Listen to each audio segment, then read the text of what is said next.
If you want to install WhatsApp on POCO C85, all you have to do is you need to go to the Play Store. So let's open the Play Store on your phone. Next, we can tap on the search button at the bottom of the screen.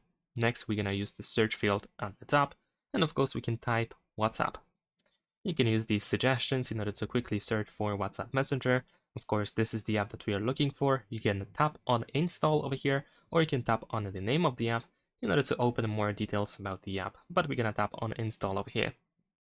Now, we need to wait for the app to be downloaded and installed on your phone, but once it is done, you should be able to open the app from the Play Store over here. You will find the open button. You can also just go to the app drawer and open it from there as well, but of course once it is actually installed. So as you can see, we have the open button in here, and if you go to the app drawer, we can find the app in here as well. So that's pretty much it. Subscribe to my channel.